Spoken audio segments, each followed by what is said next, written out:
ETF index mutual funds నేర్చుకుని stock మార్కెట్లో రాణించాలనుకుంటున్నారా? వెంటనే ఈ నెంబర్కి కాల్ చేయండి. నమస్తే, welcome back to Suman TV. Present మనతో పాటు ఉన్నారు ఎనలిస్ట్ మందర్ కృష్ణారెడ్డి గారు. నమస్తే సార్. నమస్తే అమ్మా. సార్, మొన్నటి వరకు ట్రంప్ నుంచి మన భారతీయులకు చాలా ఇబ్బందికరంగా ఉంది, రానివ్వట్లేదు అమెరికాకి అనేది వింటూనే ఉన్నాం. ఇప్పుడు మళ్ళీ కెనడా కూడా అదే రూట్ లో వెళ్తుంది. ఇప్పుడు మన వాళ్ళకి షాక్ ఏంటంటే, ఎవరైనా రావచ్చు అనే దగ్గర నుంచి అవసరమైన వాళ్ళే రావాలి కెనడా అనే కొంచెం ఇమిగ్రేషన్ రూల్స్ కానీ ఇవన్నీ కూడా మార్చేస్తున్నారు. సో ఎందుకంటారు ఇవన్నీ? దీనివల్ల మన వాళ్ళకి వచ్చే సమస్యలు ఏంటి? అమెరికాను చూసి మిగిలిన దేశాలన్నీ కూడా జాగ్రత్త పడుతున్నాయి. అమెరికా ట్రంప్ రెండోసారి ప్రధానిగా బాధ్యతలు చేపట్టేదాకా ఎవరు వచ్చినా పర్వాలేదు మా దేశానికి అన్నట్టుగా అందరినీ ఆహ్వానించడం ప్రారంభించింది. అనేక రకాల పద్ధతుల లోపల వీసాలు జారీ చేయడం జరిగింది. శాశ్వతంగా ఎవరైనా నివాసం ఏర్పరచుకుంటా అంటే కూడా వాళ్ళకి ఎంతో కొంత అమౌంట్ ఉండేటట్టుగా రకరకాలుగా మార్చుకుంటూ వచ్చారు. అట్లా కూడా ఛాన్సెస్ ఇచ్చారు.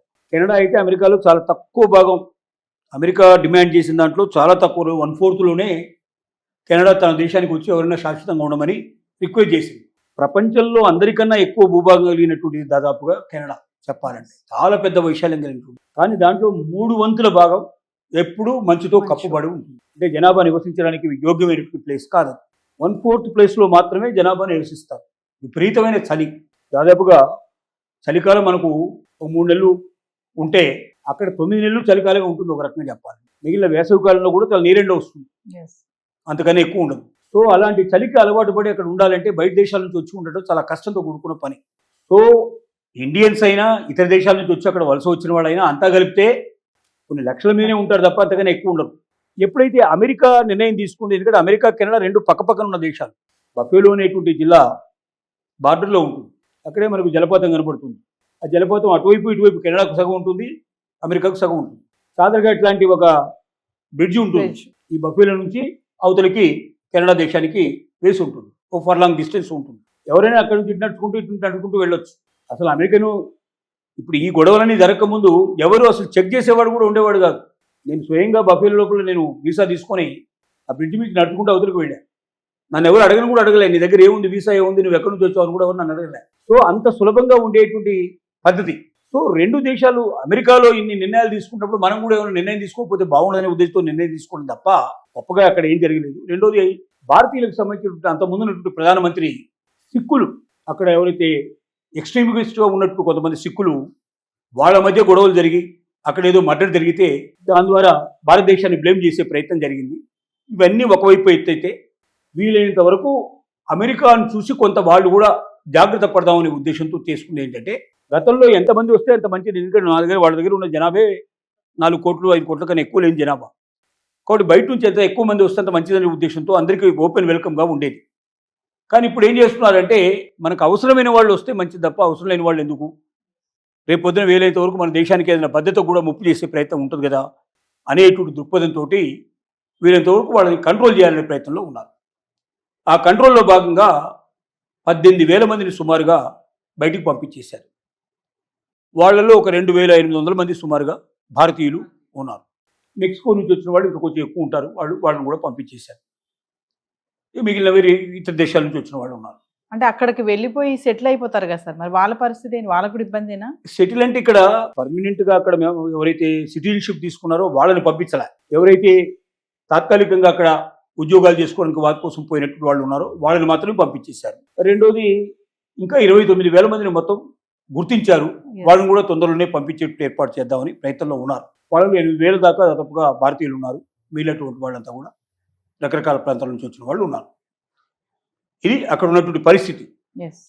కెనడాలో ముఖ్యంగా 3 ఏరియాస్ లోపల వాళ్ళకి ఎక్కువగా సిబ్బంది కొరత ఉంది. అంటే కెనడాలో ఉన్నటువంటి వాళ్ళు ఎవరు దానికి సూటబుల్ పర్సన్స్ లేరు అక్కడ. ముఖ్యంగా వైద్య రంగం, గ్రామీణ వైద్యం లోపల ఎవరు కూడా అక్కడికి వెళ్ళడానికి సిద్ధంగా లేరు. కాబట్టి గ్రామీణ వైద్యంలో పనిచేయడానికి సిద్ధపడేటువంటి వాళ్ళు ఎవరు వచ్చినా కూడా వాళ్ళు వెల్కమ్ చేయడానికి సిద్ధంగా ఉన్నారు.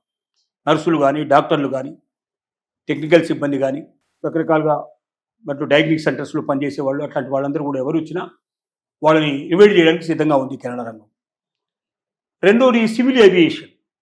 అక్కడ ఉన్నటువంటి విమానాలు నడపడం లోపల విమానానికి సంబంధించిన టెక్నికల్ సిబ్బంది, అలాంటి వాళ్ళందరూ కూడా వాళ్ళకి చాలా ఎక్కువగా అవసరం ఉన్నటువంటి పరిస్థితి. అలాగే ఇంకా కొన్ని రంగాల్లో వాళ్ళకి అక్కడ కొరత ఉంది. ఆ కొరత ఉన్నటువంటి వాళ్ళని మాత్రమే మనం తీసుకుందాం. ముఖ్యంగా మేధావులైనటువంటి వాళ్ళు, ఎస్. చాలా హై క్వాలిఫైడ్గా ఉండేటువంటి పర్సన్స్ కావాల్సి ఉంది. వాళ్ళని మాత్రమే మనం తీసుకుందాం. మనం ఎవరిని పడితే వాళ్ళని రానివ్వకూడదు, రిస్ట్రిక్ట్ చేద్దామనే ఉద్దేశంతో వీసా నిబంధనలు కూడా మార్పు తీసుకొచ్చింది. దాంట్లో కూడా కొద్దిగా మాత్రమే తప్పు చేసిన వాళ్ళు ఎవరైనా ఉంటే మామూలుగా వాళ్ళ దగ్గర ఉండే పద్ధతి ప్రకారంగా వాళ్ళు 30 రోజుల లోపల బయటికి పంపించే ఏర్పాటు చేస్తారు. మళ్ళీ 5 ఏళ్ల తర్వాత వాళ్ళు కావాలంటే అప్లై చేసుకొని మళ్ళీ వెనక్కి రావడానికి అవకాశం ఉంటుంది. అలాగే మీడియంగా ఉండేటువంటి వాళ్ళు ఎవరైతే ఉన్నారో అలాంటి వాళ్ళు ఒకసారి వాళ్ళని బయటికి పంపించిన తర్వాత కనీసం 10 ఏళ్ల దాకా వాళ్ళు వెనక్కి తిరిగి రావడానికి అవకాశం ఉండదు. కొంతమంది బాగా తీవ్రంగా ఎవరైతే నేరాలు చేస్తారో అలాంటి వాళ్ళని ఒకసారి బయటికి పంపిస్తే శాశ్వతంగా వాళ్ళని కెనడాలోకి రానివ్వకుండా ఉండే పరిస్థితులు ఉంటాయి. ఏది ఏమైనప్పటికీ కెనడా తీసుకున్న ఈ నిర్ణయం ఏంటంటే అమెరికా ప్రభావం వల్ల తీసుకున్న నిర్ణయం తప్ప అంతకన్నా వేరే ఏం లేదు. కెనడాకు వెళ్తామనుకున్న వాళ్ళ సంఖ్య కూడా తక్కువగా ఉంటుంది. ఎందుకంటే ఆ చలిని భరించి అక్కడ ఉండేటువంటి వాళ్ళు చాలా తక్కువ మంది ఉంటారు. రెండోది, అమెరికాలో ఉన్నన్ని అవకాశాలు అక్కడ ఉండవు, చాలా పరిమితమైన అవకాశాలు ఉంటాయి. ఇక అమెరికా ఛాన్స్ లేక కెనడాలో ఉండి అమెరికాకు ఎప్పుడో ఒకసారి ఛాన్స్ దొరికినప్పుడు వెళ్ళిపోదాంలే అనే ఉద్దేశంతో పక్కపక్కనే కాబట్టి దేశాల లోపల కెనడాలో ఉంటూ అమెరికాలో ఛాన్సెస్ కోసం ప్రయత్నం చేసేవాళ్ళు కొందరు ఉంటారు. ఇప్పుడు కొద్దిగా కెనడా స్ట్రిక్ట్ చేసింది కాబట్టి వాళ్ళ సంఖ్య కూడా తగ్గే అవకాశాలు ఉంటాయి. ఏది ఏమైనప్పటికీ కెనడా తీసుకునే నిర్ణయం ఒక కెనడానే కాదు, ఇటు యూరోపియన్ కంట్రీస్ కూడా ఇలాంటి నిర్ణయాలు తీసుకున్నాయి ఈ మధ్యకాలం లోపల. ఎవరిని పడితే వాళ్ళని రానివ్వకూడదు, కొంచెం వీసా నిబంధనల లోపల మనం కొద్దిగా స్ట్రిక్ట్గా ఉండాలి. అంటే ఏం లే, దేశంలో ఉన్న జాతీయ పౌరులు ఎవరైతే ఉన్నారో వాళ్ళు అమెరికా లోపల ఎట్లాగైతే ఇతర దేశస్తులు వచ్చి మమ్మల్ని డామినేట్ చేస్తున్నారు అని వీళ్ళని పంపించాలి అనే ఒత్తిడిని ప్రజల దగ్గర నుంచి వచ్చేదాకా మనం వెయిట్ చేయకుండానే ముందుగా మనం జాగ్రత్త పడదామనే ఉద్దేశంతో ఉన్నారు.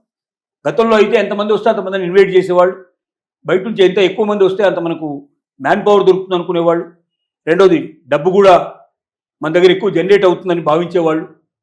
కానీ ప్రజల నుంచి రేపొద్దున ఒత్తిడి ఎక్కువ పెరిగితే ప్రభుత్వాలు పడిపోతాయనే భయంతో అమెరికాను ఆదర్శంగా తీసుకొని అన్ని ప్రభుత్వాలు మెల్లమెల్లగా దీన్ని అమలు చేసేందుకు ప్రయత్నం చేస్తుంది.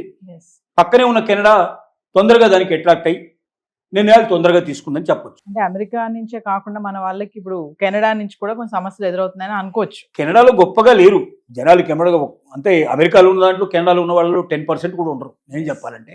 అయినా కూడా కొంతమంది ఉన్నారు, వాళ్ళు కూడా ఇప్పుడు మెల్లగా అక్కడ నుంచి అన్క్వాలిఫైడ్ అంతా బయటికి వెళ్ళిపోవాల్సిన పరిస్థితి ఏర్పడుతుంది.